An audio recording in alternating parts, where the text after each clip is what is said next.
పేర్లు ఏం చెప్పొద్దు.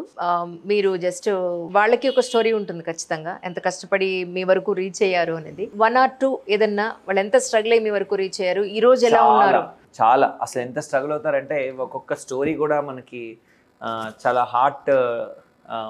రించింగ్గా ఉంటుంది, హార్ట్ రించింగ్గా ఉంటుంది. అసలు మనం ఒకసారి ఆ స్టోరీస్ వింటే రూరల్ ప్లేసెస్లో విలేజెస్లో ఉంటాం.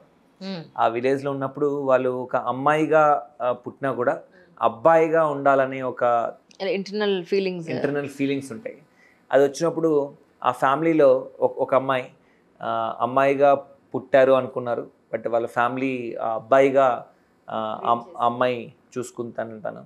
అండ్ ఫ్యామిలీకి చాలా మంచిగా చెప్పింది, ఇలా నా ఫీలింగ్స్ ఉన్నాయి, నేను ఒక అబ్బాయితో మ్యారేజ్ చేసుకుందాం అనుకుంటున్నాను. నో, నా సేమ్ జెండర్తో చేసుకుందాం అనుకుంటున్నాను అంటే, లేదు ఆపోజిట్ జెండర్తోనే చేస్తాము, నువ్వు ఇది చాలా పరువుతో కూడిన విషయం అని చెప్పి హౌస్ అరెస్ట్ చేయడము, చాలా ఇయర్స్ టార్చర్ చేయడము. సో ఆ అమ్మాయి చాలా జాగ్రత్తగా అబ్బాయిగా చేంజ్ అవుతూ తనలో తను చాలా అనుభవిస్తూ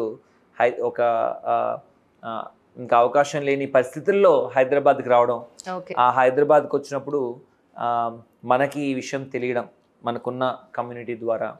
సో ఆ పర్సన్ని మనము మన hope in a cup cafe చైన్లోనే ఒక ఎంప్లాయీగా తీసుకోవడం. So the amount of pain they go through is huge. అంటే వాళ్ళు రాత్రులు ఆ పెయిన్కి ఈవెన్ కట్స్ చేసుకోవడం, వాళ్ళు కెమెరా ముందు మిర్రర్ ముందు చూసుకోవడానికి ఇష్టపడకపోవడం, అండ్ ఈ ఆర్గాన్స్ చేంజ్ చేసుకోవడము, ఇవన్నిట్లో హార్మోనల్ చేంజెస్, వీటన్నిటి చాలా ఖర్చు ఉండడం. అండ్ ఈ ప్రాసెస్లో వీళ్ళ దగ్గర డబ్బు లేకపోవడం, చాలామంది మెంటల్ హెల్త్ ఎఫెక్ట్ అయ్యి సూసైడ్ చేసుకున్న సిచ్యువేషన్స్ కూడా ఉన్నాయి. అలాంటిది ఈ 300 పీపుల్కి కూడా మనము అండగా నిలబడినందుకు చాలా హ్యాపీగా ఉంది. సో మనం డెఫినెట్గా ఒక సమాజానికి ఒక మంచి ఎగ్జాంపుల్గా సెట్ చేసుకోవాలి. సో ఇప్పుడు హోప్ ఇన్ ఏ కప్ మన స్విగ్గీ అండ్ జొమాటోలో కూడా ఉంది, ఆర్డర్ పెట్టుకోవచ్చు. ఓకే నిజంగా సపోర్ట్ చేయాల్సిన అవసరం. మొన్న నేను నిర్మాణ ఆఫీస్కి వెళ్ళినప్పుడు నాకు ఒక బిర్యానీ పెట్టారు అక్కడ, చాలా బాగుంది. బై ద వే ఈ రోజు అయితే మాకు ఒక శాండ్విచ్ ఒకటి, ఇంకోటి క్రిస్పీ కార్న్ ఒకటి ఇచ్చారు. చాలా చాలా బాగుంది నిజంగా. ప్లీజ్ సపోర్ట్ దెమ్, మనస్ఫూర్తిగా కోరుకుంటున్నాను. We wish you all success sir. ఎందుకంటే ఇక్కడికి అందరూ రావాలి, ఆదరించాలి. వీళ్ళంతా కూడా మన సొసైటీలో ఉన్న పార్టీ, వీళ్ళందరూ మనలానే వాళ్ళు అంతే. కలెక్టర్ అప్రోచ్ అయ్యారు. అయినా అసలు మీకు ఏ సివిల్ సర్వెంట్ కనెక్ట్ అవ్వరు చెప్పండి. కలెక్టర్ ఆఫీస్ లో పెట్టాలని ఇప్పుడు. అవునా, దట్స్ సో నైస్ రియల్లీ. అంటే ఇప్పుడు కలెక్టర్ ఆఫీస్ కి మీరు చూసుకుంటే, అవును కలెక్టర్ ఆఫీస్ కి చాలా ట్రైబల్ ప్రాంతాల నుంచి, మారుమూల ప్రాంతాల నుంచి గవర్నమెంట్ తో ఉన్న పనులు కంప్లీట్ చేసుకోవడానికి వస్తూ ఉంటారు. క్యాంటీన్ ఉంటుంది, ఆ క్యాంటీన్ క్యాంటీన్ మనం ఇప్పుడు ఫ్యూచర్ లో with transgenders and also we are starting with persons with disabilities. అవును, రేవంత్ రెడ్డి గారు కూడా ట్రాఫిక్ కానిస్టేబుల్స్ వాళ్ళని కొంతమందిని తీసుకున్నారని చెప్పని విన్నాను నేను కూడా. Just really I wanted to interview them. ఎవరైనా మీలో ఈ ఇంటర్వ్యూ చూసి మీరు ఎవరైనా అలా ఉన్నవాళ్ళు ఉంటే please message me on my Insta. Thank you sir, thank you so much. కాకపోతే నేను ఎప్పుడైనా వీలైతే కనుక ఎవరైతే వాళ్ళ స్టోరీని వాళ్ళు చెప్పుకుంటారో అప్పుడు నేను కూడా హ్యాపీగా ఫీల్ అవుతాను. 10 మంది ముందుకు రాకూడదు అని కాకుండా ధైర్యంగా ముందుకు వస్తే బాగుంటుందని నా ఉద్దేశం అంతే. కొంచెం టైం పడుతుంది, ఎందుకంటే ఒకసారి బయటకు వచ్చాక ద అమౌంట్ మనమే సొసైటీగా వాళ్ళ మీద మనం వేసే స్టాంప్ చాలా డిఫరెంట్. అది భరించలేక వాళ్ళు రారు. బేసిక్ గా తప్పులేదు. They are right actually. మనం వాళ్ళని చూస్తే మామూలుగానే ఉంటారు వాళ్ళు.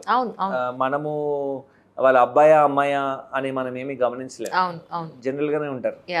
So but they are afraid, అంటే కమ్యూనిటీలో మిగతా వాళ్ళకి జరిగిన సిచ్యువేషన్స్ వల్ల there's lot of violence against them. చాలా violence when they know. I know. మన cafes చాలా మటుకు vandalize అయినాయి. yes. సో అందువల్ల మనం వాటి రెండు తట్టుకొని ముందుకెళ్తున్నాం అనమాట. రైట్ కానీ సో డెఫినెట్లీ ఇవి 10 ఒక్కరు ఆదరించాలండి అన్డౌటెడ్లీ. బట్ హేట్రేట్ అసలు ఉండాల్సిన అవసరమే లేదు ఇందులో. మనం అంతా మనుషులమే. End of the day it is there right.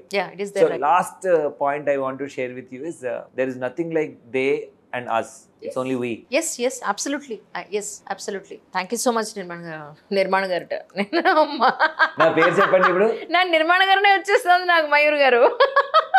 నా పేరు గుర్తుంది గుర్తుంది, అయ్యో గుర్తుంది, అబ్సల్యూట్లీ గుర్తుంది. మాయర్ గారు thank you so much once again. By the way ఫైనల్గా ఒక్కసారి బ్రాంచెస్ ఎక్కడున్నాయో చెప్తే, సో అందరూ ఆదరించాల్సిందిగా, ప్రతి ఒక్కరూ వచ్చి మీరు ఇక్కడ ఫుడ్ తినాలి.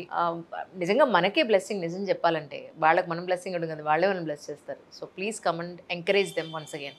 బ్రాంచెస్ ఎక్కడెక్కడ ఉన్నాయి? మాదాపూర్, కొత్తగూడ, రాయదుర్గ్ మెట్రో స్టేషన్, అలానే కార్పొరేట్ ఆఫీస్లో ఒక దగ్గర ఉంది హైదరాబాద్లో. రైట్. ఇంకొకటి 8th మనం బెంగళూరులో కార్పొరేట్ ఆఫీస్లో స్టార్ట్ చేసుకుంటున్నాం. స్విగ్గీ జొమాటోలో ఉందిట, ప్లీజ్ ఆర్డర్ చేయండి. నేను కూడా ఆర్డర్ చేస్తాను ఎప్పటి నుంచి, నాకు తెలియదు నిజంగా ఉందన్న విషయం. Thank you sir, thank you so much. ఈ సందర్భంగా ఇంకా చెప్పదలుచుకున్నారా? No I'm very good. And ఒకవేళ ఈ కలెక్టర్ ముందుకు వచ్చినట్టు, కార్పొరేట్ సంస్థలు ముందుకు వస్తున్నట్టు, ఎవరైనా చూస్తున్న సీఈఓలు కానీ, లేకపోతే మీ హాస్పిటల్స్ లో క్యాంటీన్ ఆపర్చునిటీస్, లేకపోతే క్యాటరింగ్ ఆపర్చునిటీస్, స్కూల్స్ లో క్యాటరింగ్ ఆపర్చునిటీస్, సో ఇట్లా ఎక్కడైనా కూడా ఫుడ్ ఆపర్చునిటీస్ ఉంటే హోపినే కప్ బ్రాండ్ కి ఇస్తే, దాని ద్వారా చాలా మంది LGBTQ+ community members, person with disabilities చాలా ఎంపవర్ అవుతారు. That's so nice sir. Thank you so much.